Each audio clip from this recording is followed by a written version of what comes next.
Student, स्वागत है आपका आपके अपने YouTube channel Farman Khan biology and chemistry में। और आज का हमारा नया चैप्टर है 8th चैप्टर, जिसका नाम है उर्वरकों की मृदा में अभिक्रिया और उर्वरकों का फसलों पर प्रभाव।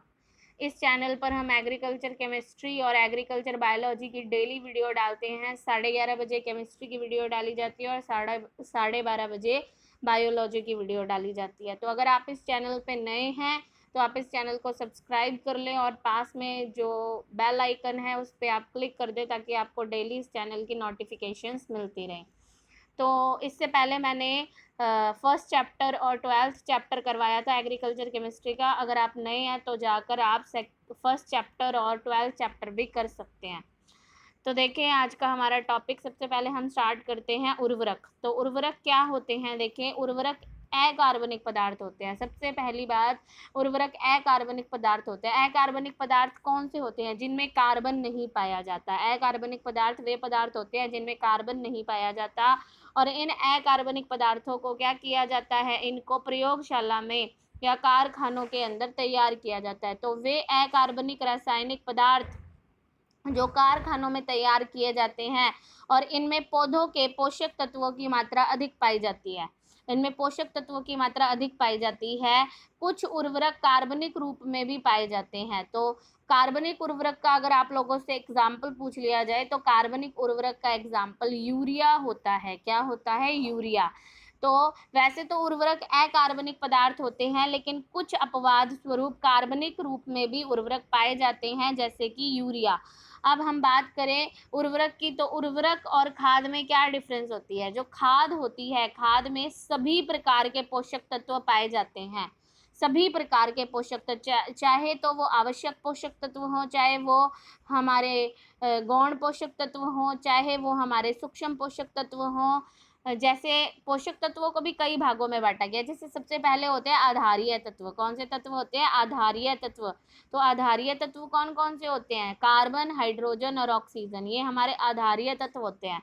उसके बाद हमारे होते हैं मुख्य पोषक तत्व, या जिन्हें प्राथमिक पोषक तत्व भी कहा जाता है। मुख्य या प्राथमिक पोषक तत्व।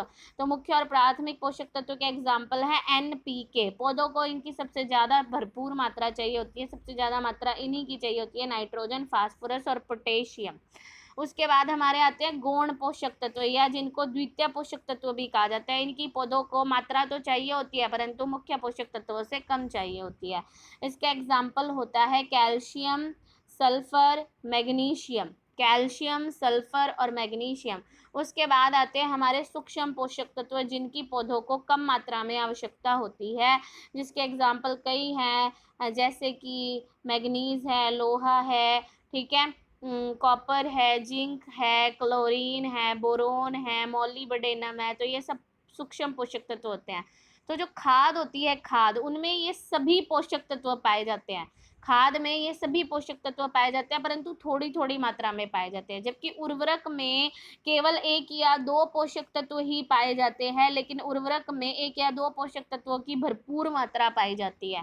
तो खाद और उर्वरक में अगर डिफरेंस पूछा जाए तो खाद में सभी प्रकार के पोषक तत्व विद्यमान होते हैं, परंतु थोड़ी मात्रा में विद्यमान होते हैं। उर्वरक में 1 या 2 पोषक तत्व ही विद्यमान होते हैं, लेकिन भरपूर मात्रा में विद्यमान होते हैं।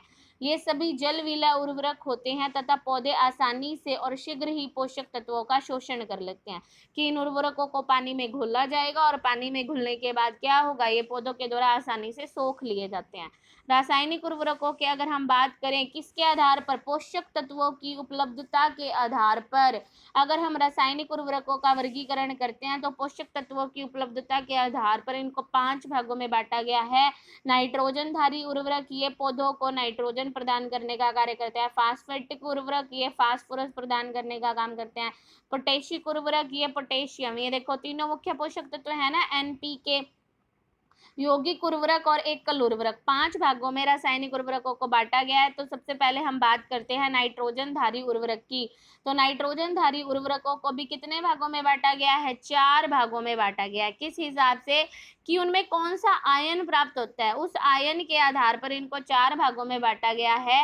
पहला भाग होता है अमोनियम उर्वरक। तो इसके अंदर जो नाइट्रोजन होती है वो NH4+ के रूप में पाई जाती है, अमोनियम के रूप में पाई जाती है, NH4+ के रूप में पाई जाती है।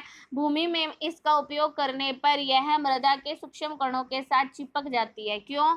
क्योंकि अगर देखो क्या है, क्ले है। अगर हम बात करें मृदा में या तो क्ले पाई जाती है या क्या पाया जाता है मृदा में, ह्यूमस पाया जाता है। मृदा में क्या पाया जाता है, क्ले और ह्यूमस पाया जाता है। क्ले और ह्यूमस दोनों के ऊपर, दोनों के कणों पर कौन सा आवेश होता है, ऋणावेश होता है। क्ले के कणों पर भी ऋणावेश पाया जाता है और ह्यूमस के कणों पर भी ऋणावेश पाया जाता है, जिसके कारण ये धनायनों को अपनी सतह पर क्या कर लेते हैं, आकर्षित कर लेते हैं। अब धनायनों पर, धनायन जब इनकी सतह की तरफ आकर्षित होते हैं तो NH4+ भी एक धनायन है जो जाकर क्या होगा, क्ले या ह्यूमस के सतह पर जाकर क्या हो जाएगा, चिपक जाएगा। अब जब ये क्ले या ह्यूमस की सतह पर जाकर चिपक जाता है और इनके साथ बंध जाता है तो बंधने के कारण इनका निक्षालन नहीं हो पाता। निक्षालन की प्रक्रिया इसीलिए कम हो जाती है क्योंकि क्ले या ह्यूमस की जो सतह होती है उसके ऊपर ऋणावेश होता है। क्ले या ह्यूमस के कणों पर ऋणावेश होने के कारण ये जो धनायन होते हैं वो जाकर उसकी सतह से बंध जाते हैं और बंधने के कारण इनका लीचिंग द्वारा निक्षालन, मतलब निक्षालन द्वारा इनकी हानि नहीं हो पाती। अतः इन उर्वरकों का जो प्रयोग होता है वो पानी से भरे हुए खेत में भी किया जा सकता है। वरना तो क्या होता है, पानी से भरे खेत में अगर हम उन उर्वरकों का इस्तेमाल करें जिनकी लीचिंग हो जाती है तो पोषक तत्व सारे घुलकर पानी के नीचे चले जाएंगे, इसीलिए वो पौधों को प्राप्त नहीं हो पाएंगे। लेकिन ऐसे जो अमोनियम उर्वरक होते हैं उनकी लीचिंग नहीं होती, लीचिंग नहीं होती तो इनका इस्तेमाल पानी भरे खेत में भी किया जा सकता है। ये उर्वरक भूमि पर कौन सा प्रभाव डालते हैं, ये उर्वरक भूमि पर अम्लीय प्रभाव डालते हैं। ये बात ध्यान रखना कि कौन सा उर्वरक कौन सा प्रभाव डालेगा। ये जो उर्वरक होते हैं वो अम्लीय प्रभाव डालते हैं। इसका कारण क्या होता है वो मैं आप लोगों को बताऊंगी। वैसे इसका नॉर्मल कारण ये होता है कि अमोनियम पहले बदलता है किसमें, नाइट्राइट में, और नाइट्राइट आगे चल के किसमें बदलता है, नाइट्रेट में। तो जब अमोनियम नाइट्राइट में और नाइट्राइट आगे नाइट्रेट में बदलता है तो इस प्रक्रिया में क्या होता है, नवजात हाइड्रोजन मुक्त होती है। क्या मुक्त होती है, नवजात हाइड्रोजन मुक्त होती है और वो नवजात हाइड्रोजन ही मृदा को क्या बनाने का कार्य करती है, अम्लीय। ये नाइट्रीकरण की प्रक्रिया के अंदर होता है तो वो मैं आप लोगों को आगे बाद में समझाऊंगी। लेकिन आप फिलहाल याद रखें कि अमोनियम का कौन सा प्रभाव होता है, अमोनियम जो होता है वो मृदा पर अम्लीय प्रभाव डालते होते हैं उर्वरक। धान की फसल के लिए ये सबसे उपयुक्त उर्वरक होते हैं। तो ये भी ध्यान रखना कि किस फसल के लिए, धान की फसल के लिए ये सबसे उपयुक्त उर्वरक होते हैं। एग्जाम्पल क्या है, अमोनियम सल्फेट। तो अमोनियम सल्फेट का सूत्र होता है NH4 की ट्वाइस SO4। अमोनियम सल्फेट का क्या सूत्र होता है, NH4 की ट्वाइस SO4। अमोनियम क्लोराइड का क्या सूत्र होता है, अमोनियम क्लोराइड का सूत्र होता है NH4Cl। ठीक है, हमें यह ध्यान रखना है कि किसमें कितनी नाइट्रोजन है। तो अमोनियम सल्फेट में 20.5% नाइट्रोजन है और अमोनियम क्लोराइड में 25% नाइट्रोजन है। देखो होता क्या है, इस चैप्टर में से 4 नंबर का क्वेश्चन पूछा जाता है और फिक्स क्वेश्चन है कि कोई उर्वरक है उसके ऊपर क्वेश्चन पूछा जाएगा। कोई भी आप लोगों को उर्वरक दे दिया जाएगा अथवा में क्वेश्चन पूछा जाता है, ऊपर भी इसी चैप्टर का, नीचे भी इसी चैप्टर का। तो मैं आप लोगों को बताऊंगी कि इस चैप्टर से कैसे क्वेश्चन उठते हैं, लेकिन फिलहाल अपने आगे पढ़ते हैं। नाइट्रेट उर्वरक की अगर हम बात करें तो नाइट्रेट उर्वरक जो होते हैं वो होते हैं जिनमें नाइट्रोजन NO3-1 के रूप में पाई जाती है। NO3-1 के रूप में नाइट्रेट के रूप में नाइट्रोजन उपलब्ध होती है। तो इन उर्वरकों में नाइट्रोजन नाइट्रेट आयन के रूप में होती है। अधिकांश पौधे नाइट्रोजन को नाइट्रेट के रूप में ग्रहण करते हैं। नाइट्रेट युक्त उर्वरक पानी में शीघ्र घुलनशील होने के कारण पौधों को बहुत जल्दी प्राप्त हो जाते हैं। इस प्रकार उर्वरक वर्षा के मौसम में प्रयोग के लिए उपयुक्त नहीं होते। क्यों? क्योंकि इनकी लीचिंग हो जाती है। अमोनियम आयंस की तो लीचिंग नहीं होती लेकिन इनकी लीचिंग हो जाएगी। क्यों हो जाएगी? क्योंकि NO3-1 होता है। अब सीधी सी बात है, माइनस और माइनस में प्रतिकर्षण होगा, इसीलिए ये क्ले या ह्यूमस की सतह पर तो जाकर चिपकेंगे नहीं, आसानी से इनकी लीचिंग हो जाएगी और ये लीचिंग के द्वारा नाइट्रोजन क्या हो जाती है, नष्ट हो जाती है। इसीलिए इनका वर्षा के मौसम में इस्तेमाल नहीं करते क्योंकि बारिश के पानी के साथ घुलकर ये नीचे के स्तरों में चले जाते हैं। इसीलिए लिखा हुआ है कि इस प्रकार के जो उर्वरक होते हैं वो वर्षा के मौसम में प्रयोग के लिए उपयुक्त नहीं होते क्योंकि नाइट्रोजन नाइट्रेट के रूप में अधिक घुलनशील होती है जो लीचिंग द्वारा नष्ट हो जाती है। इन उर्वरकों का कौन सा प्रभाव होता है? क्षारीय प्रभाव होता है। ये बात ध्यान रखना कि अमोनियम उर्वरकों का अम्लीय प्रभाव था, नाइट्रेट उर्वरकों का कौन सा प्रभाव होता है? क्षारीय प्रभाव होता है। इंपॉर्टेंट चीजें हैं ये। आगे देखें, एग्जाम्पल क्या है? Sodium nitrate. तो सोडियम नाइट्रेट का फॉर्मूला होता है NaNO3 और NaNO3 को चिली सॉल्ट पीटर के नाम से भी जाना जाता है। किस नाम से जाना जाता है? NaNO3 को एक और नाम से जाना जाता है Chile saltpetre. Chile saltpetre या हिंदी में बोलते हैं इसको चिल्ली शौरा। क्या बोला जाता है? चिल्ली शौरा। तो ये लोग आप लोग ध्यान रखना, चिली सॉल्ट पीटर या चिली शौरे के नाम से इसको जाना जाता है NaNO3 sodium nitrate. Calcium nitrate का अगर हम लोगों से पूछा जाए तो कैल्शियम पे प्लस का 2 आवेश होता है, नाइट्रेट क्या होता है? NO3-1 होता है। ये यहाँ जाएगा, ये यहाँ जाएगा, तो फॉर्मूला बन जाएगा CaNO3 की ट्वाइस, NO3 की ट्वाइस बन जाएगा।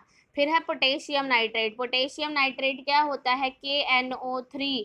इसे बोला जाता है क्या? इसका नाम होता है इंडियन सॉल्ट पीटर। क्या नाम होता है इसका? Indian salt Peter. तो इसे इंडियन सॉल्ट पीटर के नाम से भी जाना जाता है, या हिंदी में अगर इसका नाम बोलें तो इसका नाम होता है सिर्फ शौरा। तो ये इनके कुछ नाम थे। अब देखिए नाइट्रेट और अमोनियम उर्वरक। तो नाइट्रेट और अमोनियम उर्वरक नाम से ही पता चल रहा है इसमें नाइट्रेट आयन भी होगा और अमोनियम आयन भी होगा, यानी इसमें NO3- आयन भी पाया जाता है और इसमें NH4+ आयन भी पाया जाता है। अब ध्यान से देखो, इसका प्रभाव था अम्लीय, इसका प्रभाव है क्षारीय। तो जब इन दोनों एक ही उर्वरक में ये दोनों कंपाउंड आएंगे तो इनका बीच का प्रभाव होगा ना अम्लीय न क्षारीय। ठीक है, तो देखो क्या लिखा जाएगा, इन उर्वरकों में नाइट्रोजन दोनों आयनों के रूप में पाई जाती है। इन उर्वरकों का प्रभाव अमोनियम और नाइट्रेट दोनों के बीच का यानी उदासीन प्रभाव होता है। जैसे कैल्शियम अमोनियम नाइट्रेट, कैन भी बोलते होते हैं इसको, कैल्शियम अमोनियम नाइट्रेट। ठीक है, अमोनियम सल्फेट नाइट्रेट और अमोनियम नाइट्रेट, ये 3 इसके एग्जाम्पल हैं। एमाइड उर्वरक, एमाइड उर्वरक चौथा वर्ग है। एमाइड उर्वरक जो होते हैं उनमें आती है यूरिया। इस वर्ग का जो उदाहरण होता है वो क्या है? यूरिया और कैल्शियम साइनाइड। साइनाइड नहीं है, साइनेमाइड है, ये ध्यान रखना, साइनाइड नहीं होता, साइनेमाइड होता है। इसको सही कर लें आप लोग, कैल्शियम साइनेमाइड। ठीक है, उसके बाद देखो इनमें कार्बन पाया जाता है, इसीलिए इन्हें कार्बनिक उर्वरक भी कहते होते हैं। ये उर्वरक भी जल में शीघ्र विलय होते हैं। इन उर्वरकों की नाइट्रोजन पौधों को देर में मिलती है। भूमि में उपस्थित जीवाणुओं की क्रिया के फलस्वरूप एमाइड नाइट्रोजन जो होती है वो किस में? अमोनियम और नाइट्रेट में परिवर्तित हो जाती है। जैसे यूरिया होता है ना, यूरिया, यूरिया की जब जल से क्रिया करवाई जाती है तो ये होती है यूरिया, NH2CONH2, ये होती है यूरिया। जब इसकी क्रिया किससे करवाई जाती है? जल के साथ। तो जल के साथ इसकी अभिक्रिया करवाते हैं, ये ले लिया जल HOH, ये जल का एक अणु ले लिया, ये मैंने जल का दूसरा अणु ले लिया HOH। अगर मैं इसको यहाँ से काट दूं, यहाँ से काट दूं मैं, तो NH यहाँ क्या बन गया? यहाँ पर तुम लोगों का बन गया क्या? NH4। क्या बन गया यहाँ तुम लोगों का? NH4। यहाँ पे भी तुम लोगों का क्या बन गया? NH4। तो NH4 कितने बन गए? NH4 तुम्हारे बन जाएंगे 2। NH4 की क्या बन जाएगी? ट्वाइस। ये देखो दोबारा से, ये मैंने क्या लिया था? NH2CONH2 लिया था। NH2CONH2 की क्रिया हमें जल के साथ करवानी है, तो जब हम इसकी जल के साथ अभिक्रिया करवाते हैं तो एक HOH तो हम क्या ले लेते हैं? एक HOH तो हम ऊपर ले लेते हैं, एक HOH हम नीचे ले लेते हैं। जब इनकी क्रिया करवाई जाती है तो इनकी क्रिया करवाने पर अमोनियम कार्बोनेट बनता है। क्या बनता होता है? Ammonium carbonate. एक HOH हमने ऊपर ले लिया और एक HOH हमने क्या ले लिया? नीचे ले लिया। तो यहाँ से इसकी क्रिया करवाई जाएगी, तो यहाँ से हमारा क्या निकल जाएगा? NH4 NH4, तो NH4 की क्या बन गई ट्वाइस, और बीच में क्या पड़ा है CO3, ठीक है। तो हमारा बन जाएगा NH4 की ट्वाइस CO3, और NH4 की ट्वाइस CO3 को क्या बोला जाता है, NH4 की ट्वाइस CO3 को बोला जाता है अमोनियम कार्बोनेट। क्या बोला जाता है, NH4 की ट्वाइस CO3 को बोला जाता है अमोनियम कार्बोनेट। तो ये पहले किस में बदला, यूरिया पहले अमोनियम में बदला, और अमोनियम आगे चल के किस में बदल जाता है, अमोनियम आगे चल के पहले नाइट्राइट में बदलता है, फिर नाइट्रेट में बदलता है। इसीलिए ये बात लिखी गई है, क्या बात लिखी गई है, कि भूमि में उपस्थित जीवाणुओं की क्रिया के फलस्वरूप एमाइड नाइट्रोजन पहले अमोनियम और नाइट्रेट में परिवर्तित होता है। मृदा पर यूरिया का प्रभाव क्या होता है, मृदा पर यूरिया का प्रभाव अम्लीय होता है। क्यों, क्योंकि जब अभी मैंने यूरिया की क्रिया जल से करवाई थी तो अमोनियम कार्बोनेट का निर्माण हुआ था, और अमोनियम आयनों का प्रभाव क्या होता है, अम्लीय प्रभाव होता है, इसीलिए यूरिया का प्रभाव भी क्या होगा, अम्लीय होगा। यूरिया में क्वेश्चन पूछा जाता है कितने प्रतिशत नाइट्रोजन पाई जाती है, इंपॉर्टेंट क्वेश्चन है, यहाँ ध्यान रखना। यूरिया में पाई जाती है 46% नाइट्रोजन, सबसे ज़्यादा नाइट्रोजन यूरिया में ही पाई जाती है, सबसे ज़्यादा नाइट्रोजन यूरिया में ही पाई जाती है। कितनी, 46% नाइट्रोजन।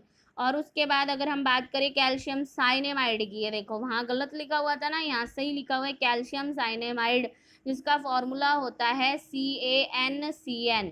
क्या फॉर्मूला होता है, CaNCN, कैल्शियम साइनेमाइड का फॉर्मूला। इसमें सिर्फ 21% नाइट्रोजन होती है। अगर हम बात करें किसकी, फास्फेटिक उर्वरकों की, तो फास्फेटिक उर्वरकों का वर्गीकरण क्या किया गया है, विलेयता के आधार पर इनको वर्गीकृत किया गया है। विलेयता के आधार पर इनको कितने भागों में बांटा गया है, 3 भागों में बांटा गया है। कितने भागों में, 3 भागों में। पहला जो जल में विलय होते हैं, दूसरा जो सिट्रिक अम्ल या सिट्रेट वाले जो लवण होते हैं उनमें विलय होते हैं, और तीसरा वो जो जल और सिट्रिक अम्ल दोनों में विलय होते हैं। पहला तो जो सिर्फ जल में विलय होते हैं, दूसरा जो सिट्रिक अम्ल में विलय होते हैं, और तीसरा वो जो जल और सिट्रिक अम्ल दोनों में विलय होते हैं। तो अगर हम बात करें किसकी, जल विलय फास्फेट उर्वरक की, तो जल विलय फास्फेट जो होता है, इन उर्वरकों में फास्फोरस जल विलय मोनो कैल्शियम फास्फेट के रूप में पाया जाता है, मोनो कैल्शियम फास्फेट के रूप में पाया जाता है। इनमें फास्फोरस किस रूप में पाया जाता है, H2PO4-1। ये बात ध्यान रखना, इनमें फास्फोरस H2PO4-1 के रूप में पाया जाता है, और H2PO4-1 को बोला जाता है डाई हाइड्रोजन फास्फेट। क्या बोला जाता है, डाई हाइड्रोजन फास्फेट आयन। इनके ऊपर कौन सा आवेश है, माइनस का एक आवेश है। डाई हाइड्रोजन फास्फेट आयन के नाम से इनको जाना जाता है। माइनस का एक आवेश होता है इनमें, H2PO4-1 के रूप में इसमें फास्फोरस प्रेजेंट होता है। तो इसके अगर हम लोग एग्जाम्पल की बात करें तो single super phosphate, triple super phosphate, mono ammonium phosphate, di ammonium phosphate, ये इसके एग्जाम्पल है। इनमें फास्फोरस P2O5 के रूप में प्रेजेंट है, फास्फोरस पेंटा ऑक्साइड बोलते हैं इसको, ठीक है। तो इसके अंदर इतना नाइट्रोजन, इतना फास्फोरस प्रेजेंट होता है। दूसरा हम बात करते हैं सिट्रिक अम्ल या साइट्रेट में विलय, तो इसके अंदर जो फास्फोरस पाया जाता है, ये गलत दिया हुआ है, HPO4-2 होता है, HPO4-2 के रूप में पाया जाता है, और इसे बोला जाता है क्या, इसे बोला जाता है हाइड्रोजन फास्फेट। क्या बोला जाता है, उसे तो बोला जाता था डाई हाइड्रोजन, इसे क्या बोला जाता है, इसे बोला जाता है हाइड्रोजन फास्फेट आयन। अब देखो इसके अंदर लिखा हुआ है, ये उर्वरक साइट्रिक अम्ल में विलय होते हैं परंतु जल में अविलय होते हैं। इनमें ये गलत है, दोबारा बता रही हूँ। इसमें फास्फोरस HPO4-2 के रूप में, उसमें था मोनो कैल्शियम फास्फेट के रूप में, इसमें पाया जाता है क्या, जो डाई कैल्शियम फास्फेट के रूप में उपस्थित होता है। एग्जाम्पल है basic slag, dicalcium phosphate, रेनिनिया फास्फेट, हड्डी का चूरा आदि।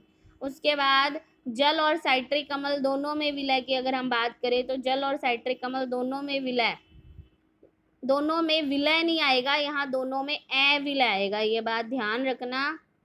ये गलत दिया हुआ है कि जल और साइट्रिक अम्ल दोनों में अविलय, जो ना तो जल में घुले और ना ही साइट्रिक अम्ल में घुले, ठीक है।